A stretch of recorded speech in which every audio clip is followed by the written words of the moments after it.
আমি ভোটটা দিলে যে গরু আটের তেনে চান্দা দাবি করে খায়, হ্যাঁ রে ভোট দিতাম? আমার কি পাগলে পাইছে? আমি মুসলমান। মুসলমান কখনো তাগুতি শক্তির কাছে মাথা নত করতে পারে না।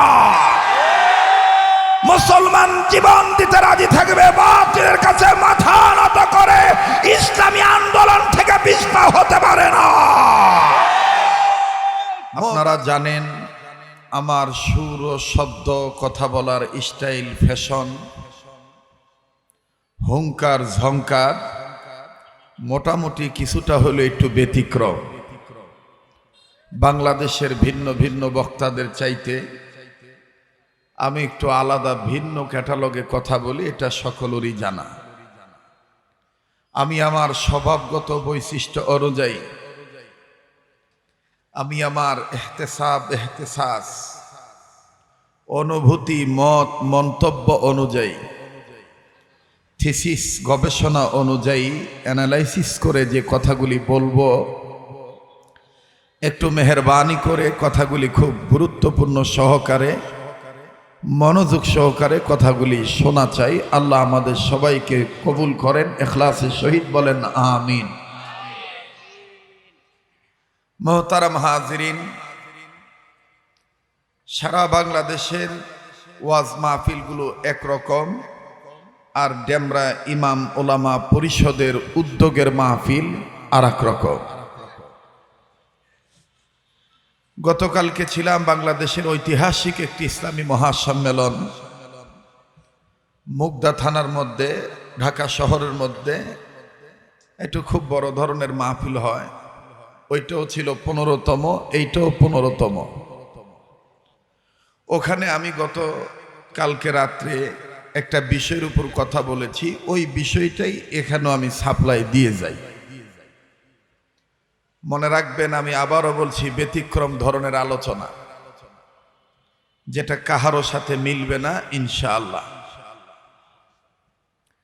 আপনারা জানেন এই ভারত উপমহাদেশে, বহির্বিশ্বে, Iran, Turan, Iraq, Tehran, Afghanistan, Tajikistan, Nigeria, Bulgaria, Syria, আরব আমিরাত সহ, মিশর সহ উম্মতের ওলামায়ে কেরাম, একজন বিজ্ঞ রুহানি সাধক ছিলেন, আধ্যাত্মিক সাধক। তাকে আমরা সবাই চিনি, জানি। মোটামুটি তার কিছু উক্তি, তার কিছু লেখা আমাদের সকলেরই জানা আছে। তার নাম হলো আধ্যাত্মিক সাধক হযরত মাওলানা জালালউদ্দিন রুম রহমতুল্লাহি আলাইহি। হযরত জালালউদ্দিন রুম রহমতুল্লাহি আলাইহি তিনি গবেষণা করে তার কিতাবের মধ্যে একটা কথা এভাবে লিখেছেন যে, আমি পৃথিবীতে মানুষ দেখেছি দুই ধরনের। বুঝে থাকলে বলেন তো ভাইজান, কয় ধরনের মানুষ? আবার বলেন। হলো না, সবাই জবাব দিচ্ছেন না, আবার বলেন। দুই ধরন। নাম্বার এক, জালালউদ্দিন রুম রহমতুল্লাহ বলেন, আমি এক ধরনের মানুষ দেখেছি, তাদের পরনে কাপড় আছে কিন্তু ভিতরে তাদের মনুষ্যত্ব নাই। কথাটা আপনি এভাবে হেফজ করতে পারেন, কব্জ করতে পারেন, ঠোঁটস্থ, পাটস্থ, মনস্থ, যোগস্থ, অন্তরস্থ করে নিয়মিত আমলের জন্য, অভ্যস্ত হওয়ার জন্য নোট এবং কোট করতে পারেন। কাপড় আছে, মানুষ নাই। বলেন বলেন, আবার বলেন। যেমন এখন কিন্তু এই মাহফিলটা হইতেছে গরু হাট, গরুর হাট। হাট আছে, গরু নাই। কথা কয় না। আবার বলেন, হাট আছে, গরু নাই। কিসের হাট? গরুর হাট। খুব খেয়াল করে কথাগুলি শোনা চাই। দুই ধরনের মানুষের মধ্যে প্রথম ধরনের মানুষ হলো কাপড় আছে, মানুষ নাই। দ্বিতীয় নম্বর ধরনের মানুষ সম্পর্কে জালালউদ্দিন রুম রহমতুল্লাহ বলেন, আমি দেখলাম মনুষ্যত্ব আছে কিন্তু গায়ে তার কাপড় নাই। অর্থাৎ মানুষ আছে কাপড় নাই। আর প্রথম নম্বর কথা, কাপড় আছে মানুষ নাই। দ্বিতীয় নম্বর কথা, মানুষ আছে, সবাই একটু মুখস্থ করেন, কাপড় আছে মানুষ আছে, কাপড় নাই। আমি জালালউদ্দিন রুম রহমাতুল্লাহ আলাইহির এই কথার সাথে মিল করে বর্তমান যুগ সন্ধিক্ষণ most modern civilization right method of application according to Quran and hadith অনুযায়ী সূরাতুল বাইয়িনা থেকে ছোট্ট একটা আয়াতে কারিমা তেলাওয়াত করেছি। সেই আয়াতের অর্থ অনুযায়ী, ব্যাখ্যা অনুযায়ী, শানে নুজুল অনুযায়ী স্পষ্ট হয়ে গেছে যে মানুষের গায়ে ভদ্রতার পোশাক আছে কিন্তু ভদ্রতা নাই। যেমন আপনারা দেখছেন কিনা আমার সমাজে অনেক মানুষ ভদ্র পোশাক পরে দাঁড়ায় পেশাব করে। ভাইজান মনে হয় ভয় পেয়ে জবাবটা দিলেন। তা আপনারা কথা বলতেই চাচ্ছেন না যে আমি 9 বছর আমার স্বভাবগত বৈশিষ্ট্য ওয়াজ থেকে দূরে ছিলাম, শুধু ওয়াজের ময়দানে বক্তাদের তামাশা দেখেছি 9 বছর। পরে ঘুরে ফিরে দেখি যে না, আমারটাই ঠিক। এগুলো সব বেশিরভাগ ভাউতাবাজি।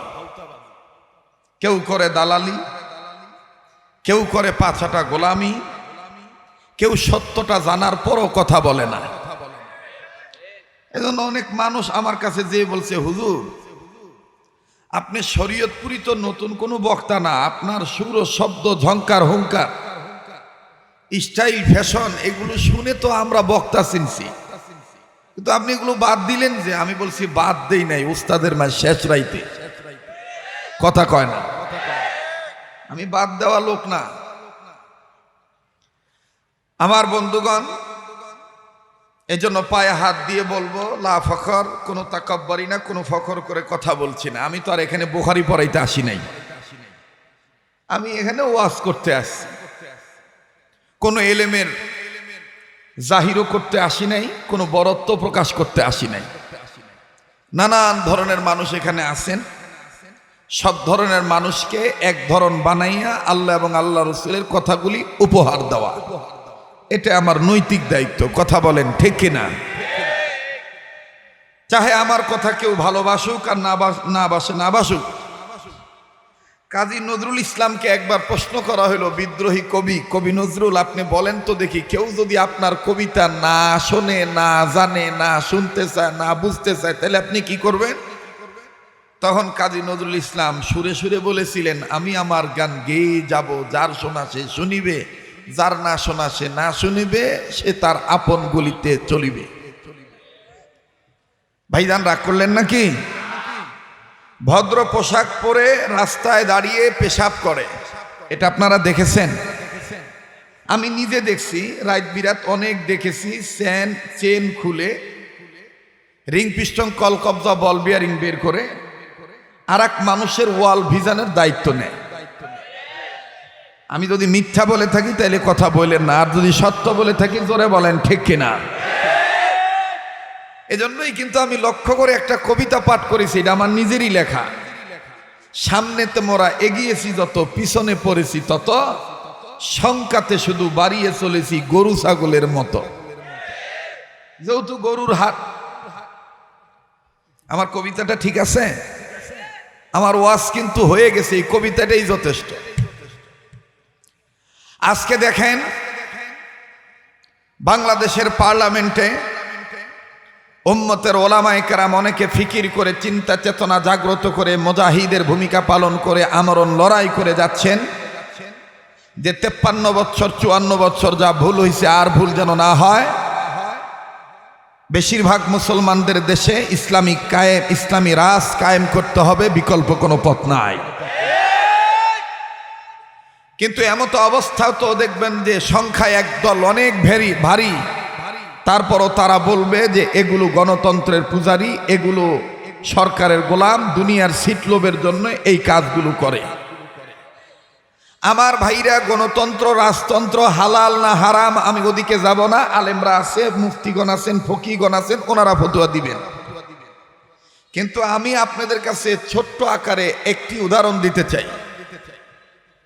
মনে করেন আপনি যদি কুমিল্লা মেঘনা থানায় যান, ভাটের চর অথবা ভবের চর আছে না, মাঝখানে নদী আছে, নদীটা পাড়ি দিয়ে আপনাকে ওপার যেতে হবে।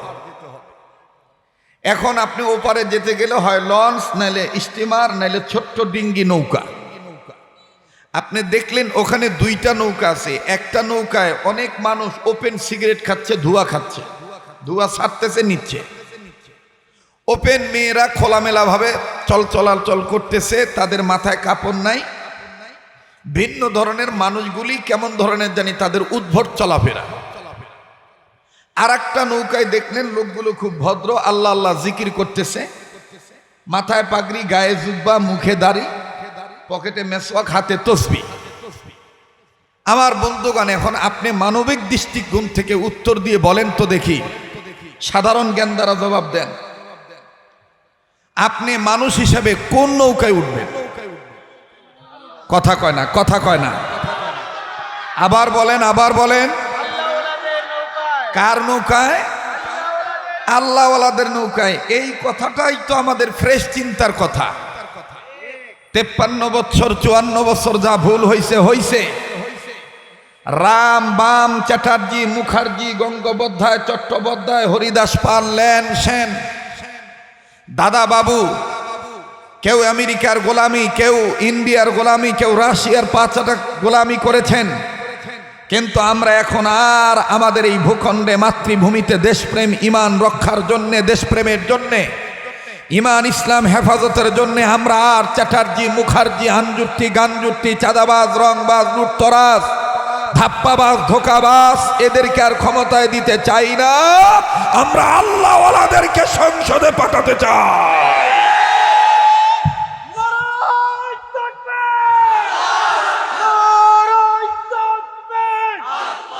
আমার সময় কম, আমাকে একটু কথা বলতে দেন, আমাকে একটু কথা বলতে দেন ভাই। আমি বাহবা নেওয়ার জন্য আসি নাই। অনেক বছর ধরে সুঙ্গা ফুকাই, আমি জানি কোথায় কি ধরনের ঔষধ দিতে হয়। এখন তো আর অনেক জায়গায় বক্তৃতা হয় না, এখন খালি গিবত আর শেখায়েত। আর মাশাআল্লাহ দোয়া করেন, আমাদের বক্তৃতার মধ্যে, বক্তাদের মধ্যে এখন সিন্ডিকেট ঢুকছে। ওনারে দাওয়াত দিলে আমরা যাব না, আমাদের দাওয়াত দিলে উনি যেন না আসে। আচ্ছা ভাই বলেন তো দেখি, দিনের কাজ কারো জন্য ঠেকে থাকে? আমি আব্দুল খালেক শরীয়তপুরি যদি না থাকি, ইসলাম কি চলবে না? কথা বলে না, চলবে না। কি আর বলবো, সংখ্যাতে বাড়িয়ে চলেছি শুধু গরু ছাগলের মতো। জি জি, আডো গরু ছাগলের হাট। আমাদের হযরত মাওলানা আজহারুল ইসলাম আজমি সাহেব, আল্লাহ ওনার হায়াতের মধ্যে বরকত দান করেন। পাশে এই যে বসে আছেন বাহরুল উলুম মুস্তাদুল উলামা কারিউল কুররা, পাগড়ি মাথায় দেখলেই দেখা যায় মুজাহিদ। দিল কিন্তু ফ্রেশ, কথা কোন ঠিক কিনা? আমার বন্ধুগণ, আমরা আমাদের দৃষ্টিকোণ থেকে উত্তর দিয়ে বলে দিয়েছি আমরা ভালো নৌকায় উঠে মেঘনা যেতে চাই, ঠিক কিনা? তো আমাদের স্লোগান একটাই, এবারে ভোট দেব ভাই সেই মানুষের যে মানুষ পক্ষে থাকে আল কোরআনে। দেখেন তো কে কে জবাব দিল না। যে জবাব দিল না মনে করবেন এই লোকটারই কাপড়ও নাই, মানুষও নাই। এবারে ভোট দেব ভাই সেই মানুষের যে মানুষ পক্ষে থাকে আল কোরআনে। সামনের ভাইরা চুপ থাকেন, পিছনে ভাইরা আওয়াজ দিয়ে বলেন তো আল্লাহু আকবার। এবার পিছনে ভাইরা চুপ থাকেন, সামনের ভাইরা বলেন তো আল্লাহু আকবার।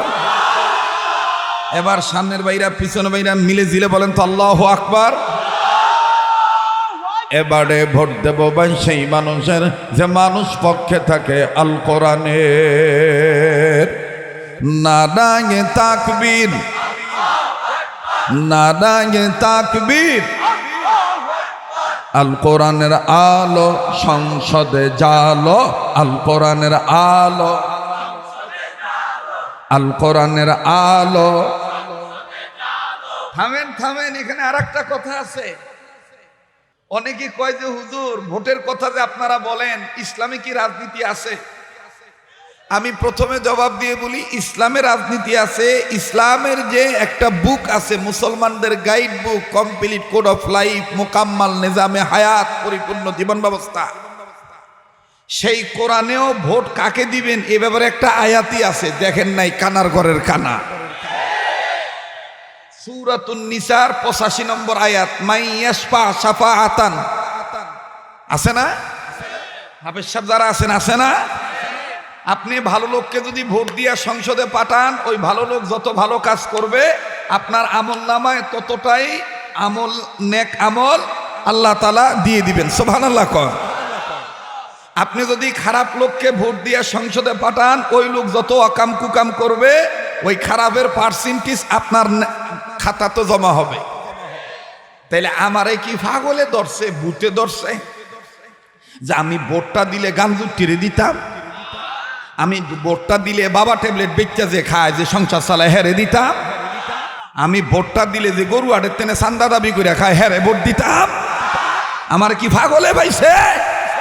আমি মুসলমান, মুসলমান কখনো তাগুতি শক্তির কাছে মাথা নত করতে পারে না। মুসলমান জীবন দিতে রাজি থাকবে, বাতিলের কাছে মাথা নত করে ইসলামী আন্দোলন থেকে পিছপা হতে পারে না। মোহতারাম হাজিরিন, আর লম্বা করতে চাই না। বিষয়টা যেন কি, কাপড় আছে, কথা বলতেছেন না দাদা, আমার কিন্তু খুব কষ্ট হচ্ছে। আবার বলেন, কাপড় আছে, মানুষ আছে, কাপড় নাই। কাপড় আছে, মানুষ আছে, কাপড় নাই। কিভাবে কাপড় নাই আমি একটু দেখায় দিই, নাকি কোন আপনারা? ঠিক আছে না? দেখায় দিই নাকি কোন? রুমাল টুমাল নাই নাকি? হাজি রুমাল কারো কাছে নাই? গরমের সময় তো অনেকের কাছে হাজির আছে। মুজাহিদ দাও, আল্লাহ কবুল করুক, যারা কোন আমিন। কাপড় কিভাবে নাই আমার দিক তাকান। আমি জানি মিডিয়ার ছেলেরা এটাকে কাটিং করে ভিন্নভাবে প্রচার করবে, ওরা জবাব আল্লাহর কাছে ওরা দিবে, আমার কিচ্ছু করার নাই। আমার বন্ধুগণ, আমার ভাইরা, মানুষ আছে, কাপড় নাই। আল্লাহর আইন হলো ওয়াকরনা ফি বুয়ুতিকুন্না ওয়ালা তাবাররাজনা তাবাররুজাল জাহিলিয়াতিল উলা। আল্লাহ বললেন, তোমাদের মধ্যে তোমরা যারা নারী, নারীগণদের জন্য আমি আল্লাহর আইন হলো তোমরা জাহিলি যুগের মতন এই আঁকাবাঁকা হয়ে, মানে বেপরদা হয়ে জিন্দিগি যাপন করিও না, চলাফেরা করিও না। এটা কার কথা? ভাইজান, আপনারা ডেমরার মানুষ, আপনারা ঢাকার মানুষ, একটু জবাবটা ভালো করে দিয়ে বলেন, এটা কার কথা? আপনারা দেখছেন কিনা জানি না, আমি মাঝে মধ্যেই দেখি, বাজার করতে যাই, যেহেতু আমাদের সংসার আছে, বাজার করতে গেলে দেখি বাবা, আমি দাম করার সাথে সাথে পিছন দিক দিয়ে আর এক বেরিয়ে কয়, আমার আগে বিদায় করেন, গার্মেন্টসে যাবো, টাইম ইজ ডিউটির টাইম আইয়া পড়ছে। আমরা হুজুর মানুষ, গরিব মানুষ, কোনো প্রতিবাদ করি না, কোনো কিছু কইও না, আমরা সাইড দিয়ে দিই। কিন্তু সাইড দিয়ে দেখি নাউজুবিল্লাহ, ওন্না রাখার কথা যেখানে সেখানে নাই, ওন্নাটা রেখে দেয় এই যে এই যে এইভাবে। কথা কয় না যে, কোথায় রেখে দেয়? নির্ধারিত পয়েন্টে ওন্না নাই, জয়েন্টে আছে। নির্ধারিত পয়েন্ট কোনটা, এটা তো জ্ঞানী মানুষ ছাত্র ভাইরা আপনারা বুঝে ফেলছেন। নারীদের একটা নির্ধারিত পয়েন্ট আছে না? এই নির্ধারিত পয়েন্টে ওন্না নাই, ওন্না রেখে দিয়েছে নির্ধারিত জয়েন্টে। কিন্তু দুর্ভাগ্যের বিষয়, পরিতাপের বিষয়, আমার সমাজে বিচার হলে ইফতিজিংয়ের আসামি শুধু ছেলেদেরকে করা হয়। আমি বলতে চাই, অবশ্যই নারী নির্যাতনের পক্ষে, আপনি নারী নির্যাতনের বিপক্ষে রায় দিবেন, অবশ্যই মা বোন সবার আছে। কিন্তু আমি পায়ে হাত দিয়ে বলবো, রাজনীতিবিদদের, এলাকার মাতব্বরদের, কাউন্সিলরদের, চেয়ারম্যানদের, মেম্বারদের, এমপিদের সবার কাছে দোয়ার সাথে বিনয় শহীদ বলবো, এই দেশে ইফতিজিংয়ের মামলার আসামি করে শুধু ছেলেদেরকে বিচার করলে হবে না। এই ছেলেরা কেন তাদের চরিত্র নষ্ট হচ্ছে, এই কারণগুলো খুঁজে বের করে, বেপরদা নারীদের কারণে যেহেতু ছেলেদের চরিত্র নষ্ট হচ্ছে, বাংলার জমিন মুসলমানদের জমিন, মুসলমানের জমিনে মুসলমানের মেয়েরা বেপরদায় চলতে পারবে না। এই আইন পাশ করেন, বেপরদা বলে। মোহতারাম হাজিরিন, দেখবেন কেউ উঠে যায়, যে উঠে যাবে মনে করবেন এই দাদা ওই গ্রুপের লোক, কাপড় আছে মানুষ নাই, মানুষ আছে কাপড় নাই। হ্যাঁ হ্যাঁ, অন্য কোনো জরুরতও যেতে পারে, আমি ওনাকে টার্গেট করে বলি নাই। ইল্লা মাশাআল্লাহ, ভালো লোক আছেন বিদায় এখনো মাহফিল জমে আছে, ঠিক কিনা? রাগ করলেন নাকি আপনারা? বেজার হইলেন?